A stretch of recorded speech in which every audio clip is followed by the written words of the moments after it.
Quantas pessoas você conhece que já tomaram remédio para emagrecer e ficaram reféns desse remédio para se manterem magras? Ou pior, quando pararam de tomar, voltaram a engordar até mais do que antes de começar o tratamento?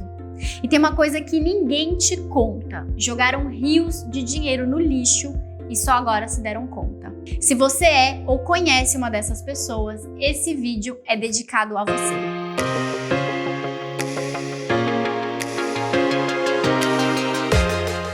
Seja bem-vinda, eu sou Isabela Braga, hipnoterapeuta especialista em compulsão alimentar. E aqui no canal você encontra tudo sobre os transtornos alimentares, sobre o poder da sua mente e tudo aquilo que pode te levar a finalmente ter uma vida mais leve e equilibrada. Bom, para começar esse assunto tão polêmico, a primeira coisa que eu quero falar é que eu não sou contra remédios, até porque eu não sou médica para te dizer se você deve ou não tomar. Mas eu sofri com a compulsão alimentar e adivinha?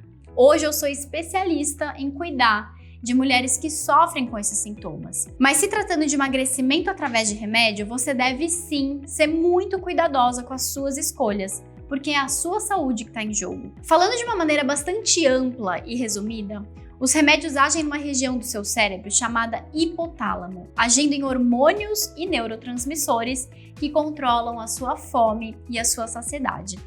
Além disso, o cérebro também regula as nossas emoções, nossas memórias afetivas e o prazer que a gente sente através de um sistema de recompensa. Imagina o seguinte: você come um chocolate, aquele chocolate que você mais gosta de comer, e dentro do seu cérebro acontece uma explosão de dopamina. Para quem não sabe, a dopamina é a responsável pelo prazer imediato. Isso faz com que o nosso cérebro busque sempre essa recompensa, ou seja, muito mais chocolate. O que acontece é que muitas medicações vão agir diretamente na redução do seu apetite e na diminuição dessa descarga de dopamina, fazendo com que você tenha menos prazer ao comer ou até menos fome. Mas todo mundo busca prazer, não só quando tá com fome. A gente também alivia as emoções na comida. E isso só tem aumentado na sociedade que a gente vive.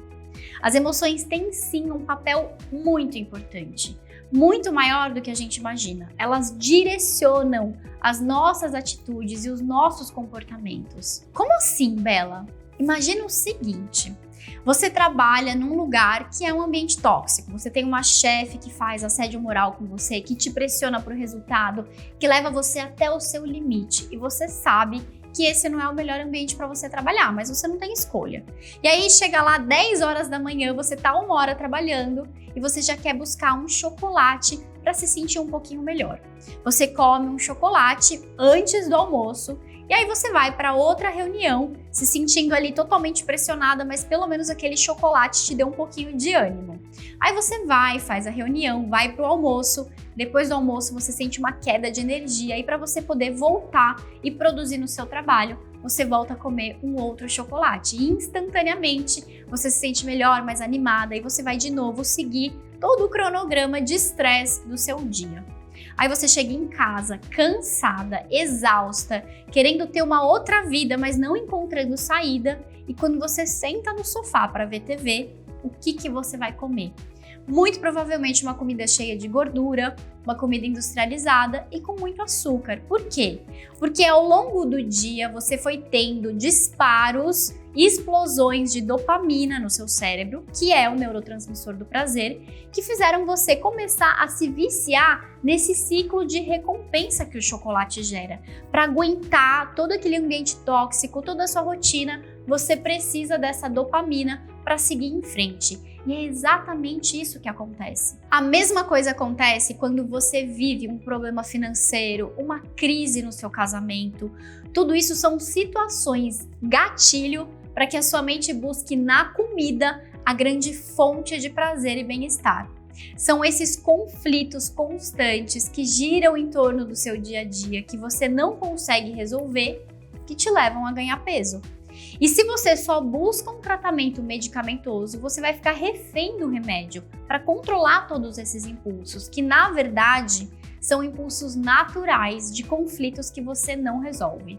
Se você está gostando da minha explicação, aproveita e deixa o seu like para que esse conteúdo possa chegar em ainda mais pessoas. Um outro ponto importante a ser falado é que sempre sempre a escolha por usar um remédio para emagrecer deve ser acompanhada de um bom médico especialista, como uma endocrinologista, por exemplo.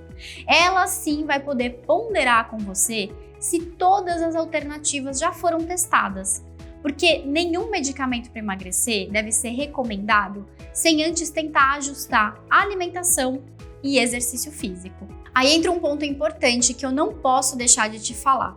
Se existe uma programação mental que te leva a estar pesada, não tem alimentação ou exercício no mundo que funcione para você. Olha só, imagina o seguinte: uma criança que viveu uma situação de abuso, ela aprendeu a sobreviver a um abuso. E talvez na mente dela, ela tenha criado uma programação de proteção. Para o cérebro dela, estar protegida é estar pesada, como se eu pudesse criar um escudo de gordura para poder sobreviver, para poder lutar, para me proteger daquele predador. Além disso, inconscientemente pode ter também uma programação do tipo: se eu estou mais pesada, eu não me sinto tão atraente, então o masculino não vai me olhar da mesma maneira. Isso tudo são programações mentais que me levam a sobreviver. E se a minha mente tem essa programação, ela entende que eu preciso sim estar pesada e ela vai me conduzir a ter atitudes para estar pesada. Por isso que não importa a sua força de vontade em fazer exercício, em ter uma alimentação equilibrada, porque se existe uma programação de sobrevivência relacionada ao peso, é isso que vai importar no fim das contas. Por isso é tão importante a gente cuidar das nossas crenças, das nossas programações mentais e permitir que a gente volte no passado, revisite o passado para criar outras estratégias que não sejam mais uma proteção através do peso. Vamos agora para uma parte final do nosso vídeo, que são os efeitos colaterais dos remédios. Qualquer medicação pode envolver muitos efeitos colaterais e, se tratando de remédios para emagrecimento, os efeitos podem envolver irritação, enjoo, ansiedade, depressão, insônia, ideações suicidas, entre várias outras. Inclusive, eu não sei se você sabe disso, mas tem algumas medicações que precisam de um termo de consentimento do paciente e do médico para que ele seja administrado. Tá vendo como essa não é uma decisão nada simples? Tem mais um ponto que eu falei lá no comecinho do vídeo, que é: além dos custos na sua saúde, tem também o custo financeiro. Algumas medicações podem te custar até R$900 por mês. Esse problema envolvendo toda essa questão de peso que a gente vive na nossa sociedade mostra que o buraco é muito mais fundo e que a medicação pode sim ser uma alternativa, mas ela não é a única opção e ela deve ser tratada com muito suporte médico e emocional. Acho que depois desse vídeo ficou mais claro por que a gente sempre tem que buscar a raiz do nosso problema, a raiz do nosso sintoma, porque tudo tem uma raiz e às vezes a gente quer cortar caminho, mas isso pode sim gerar muitas frustrações e problemas ainda maiores. Então, busca o seu médico, busca ajuda e nunca se conforme com a sua situação. Você pode sim mudar tudo isso. Se você gostou desse conteúdo, deixa um comentário aqui embaixo e a gente se vê no próximo vídeo.